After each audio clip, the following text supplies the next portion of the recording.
Morning, everybody. Get a cup of coffee, grab a donut. Let's finish up switching Chillicothe. Before we get started, though, I want to talk about the engine. I made a lot of comments in the video about, maybe it had dirty wheels. I didn't know if it had dirty wheels or not. Matter of fact, I cleaned the wheels and really didn't get much off of them. It's just not one of my better running engines. It's probably inexcusable that I used it. I either should have used it and edited out all the stalls, or just not used it, put it up, because there's a lot of videos out there that you guys can choose to watch. And I appreciate everyone who watches mine and comments on mine especially. You don't need to be watching somebody that's poking the engine with a stick to get it to run and making excuses for it. So that won't happen again. The comment was, a bad running engine with dirty wheels is why I stopped watching. And it's a fair comment. I shouldn't have harped on it so much during the video. But again, I cleaned the wheels. Didn't really get much off of them. Cleaned a couple of the turnouts, CRC. So I went ahead and used it for part 2. I did stall once. Definitely ran better. I left it in.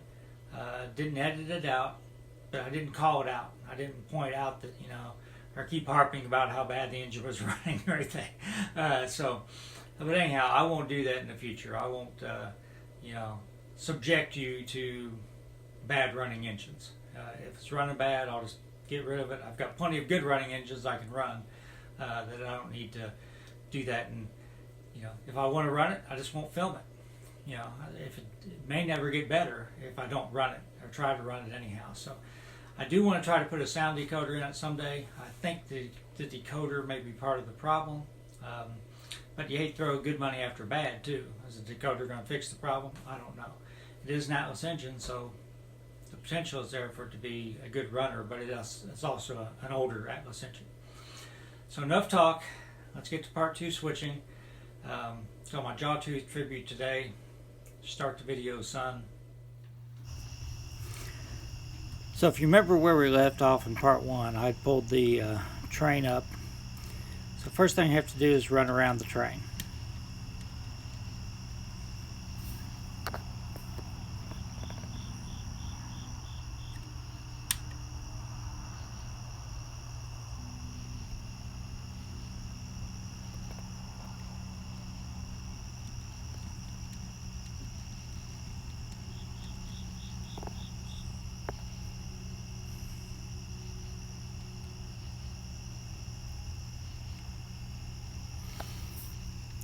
Gotten a lot of positive comments about this view. People like seeing Oak Hill in the background. So I shot this whole video from here. In the future, I'll move it around, give different camera angles, but I just didn't move the camera.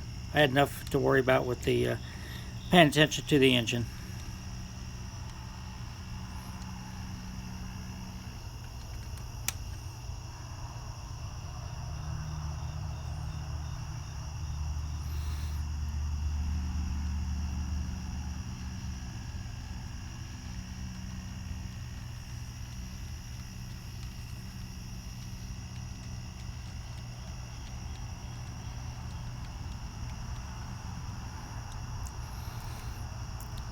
So the locomotive is still sort of at an angle coming through the crossover, so the couplers didn't line up.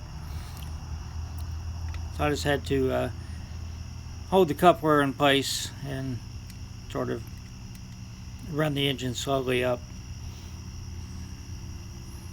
They don't always line up on the real railroads either.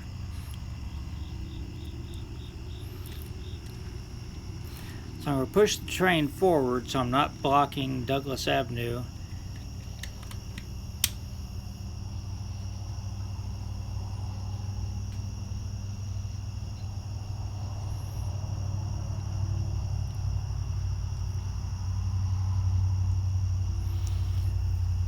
So the work I need to do on this spur is I need to pick up the boxcar on the team track, pick up the tank car, and I need to spot the tank car at General Chemicals.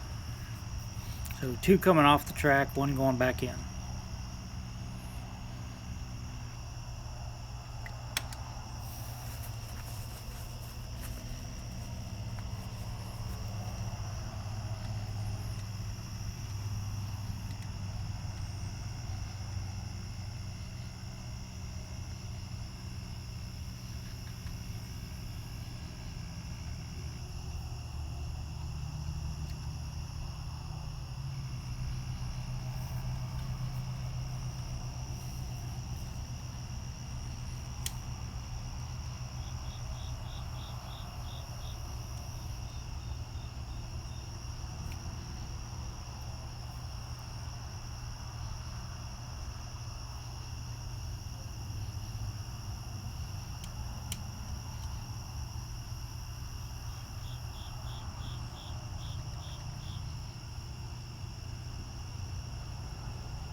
We'll put the 2 cars I picked up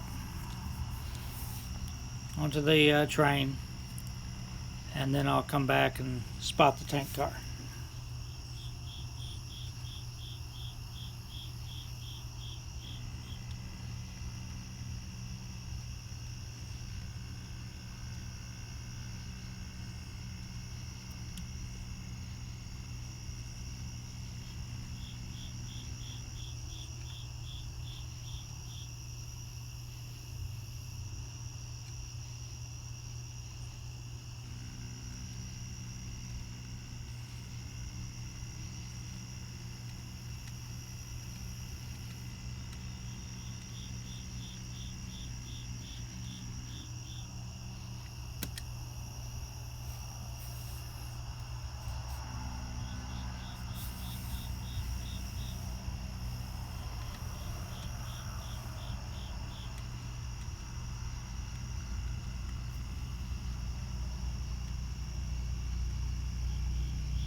I haven't worked on my adding weights to freight cars lately, but I did manage to add weight to those little beer can tank cars. They do come apart, and I put some weight in them, so they definitely a lot better. Plus they have metal wheels.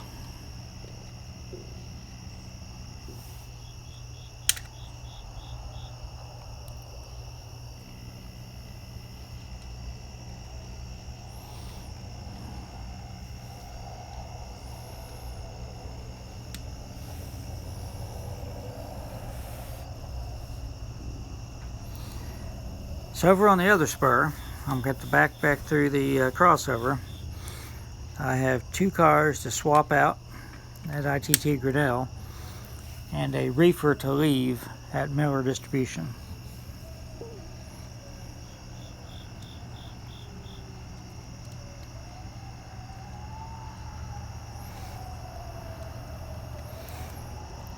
I really should not have left those 2 cars in that position. Should have either pushed them onto the main through the switch or pulled them on to this track. I shouldn't have fouled the switch like that. And it will cause me an extra move later on, which you'll see.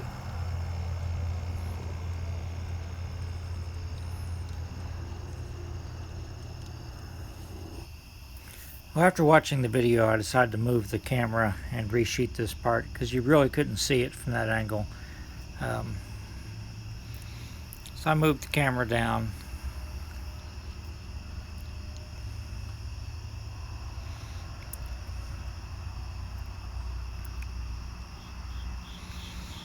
So after opening the gates, first thing I'm going to do is pull the 2 cars from ITT Grinnell.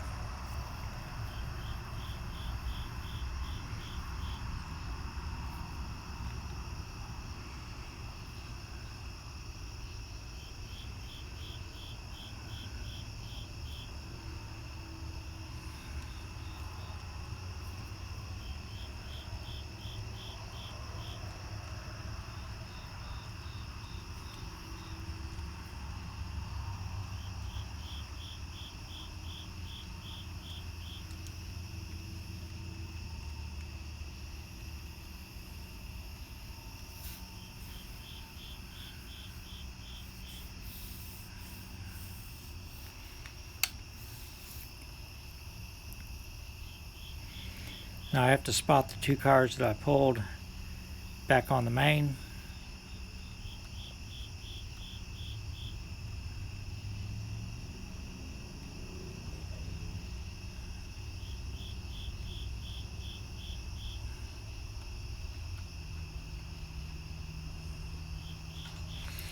So you can see why, if I would have pushed the cars through the switch, I could have gone ahead and coupled these up, which would have saved me a move later.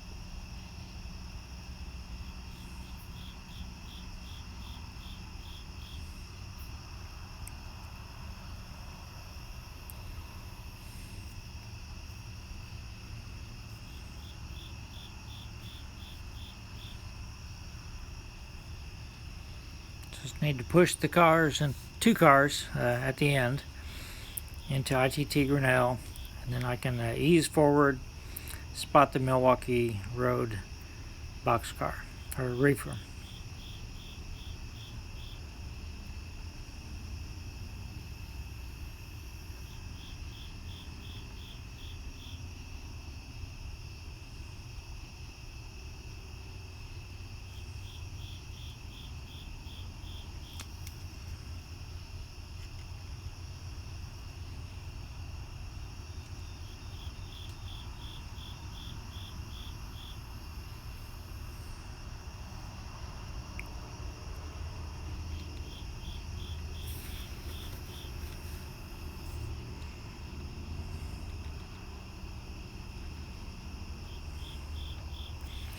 Now we're going to pick up the two boxcars that we left on the main.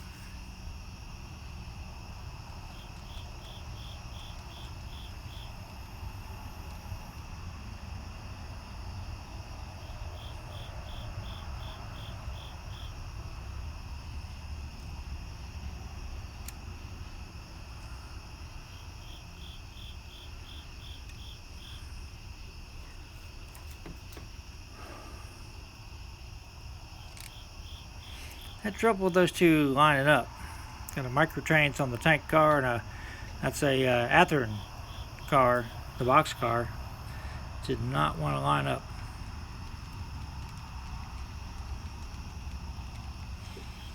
So now we're going to pull all the way up through the crossover, back down to get the other two cars.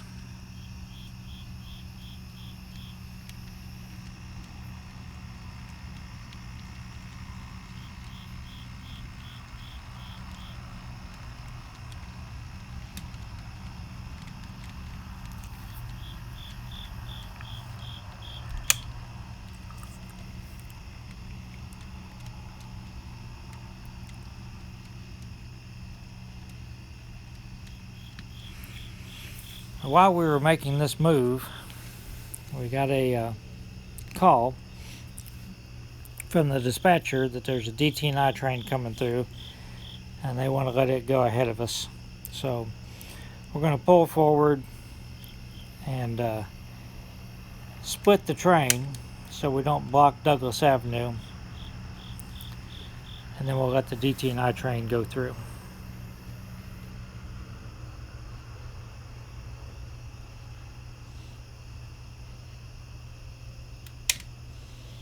Got the switches lined for him.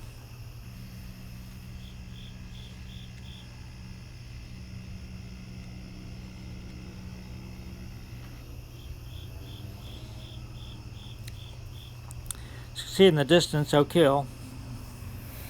Here comes the DT&I turn. It's the return of the Ironton turn. I'm lucky enough to know a guy whose father was the signal maintainer for the DT&I on the south end, and he knows a lot about the DT&I. I'm actually very familiar with the Ironton branch. They lived in Jackson. So he told me that they almost exclusively use DT&I cars to serve the industries, because basically it was loads in. They were putting empties in and pulling loads out. So they wanted the revenue from from hauling the loads, so they used their own cars to switch the industries on the Ironton branch for the most part. Very few loads delivered.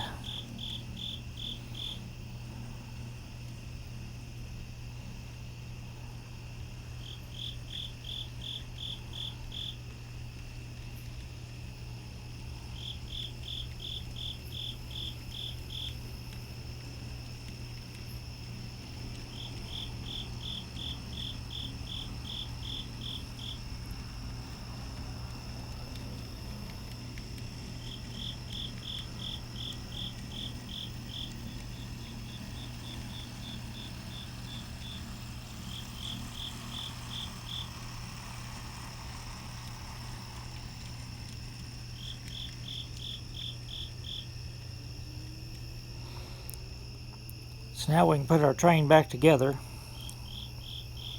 head back to the yard.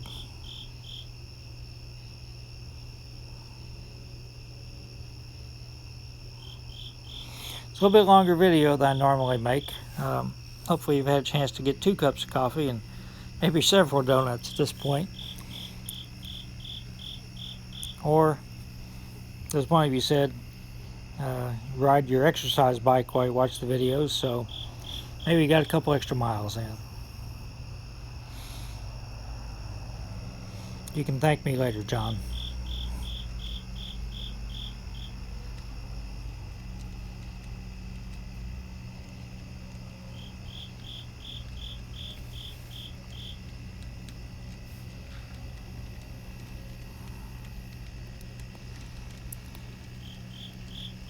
I hope everybody has a good rest of your Sunday, and please stay safe wherever you are. I'll post an Oak Hill update probably later this week on the scrapyard.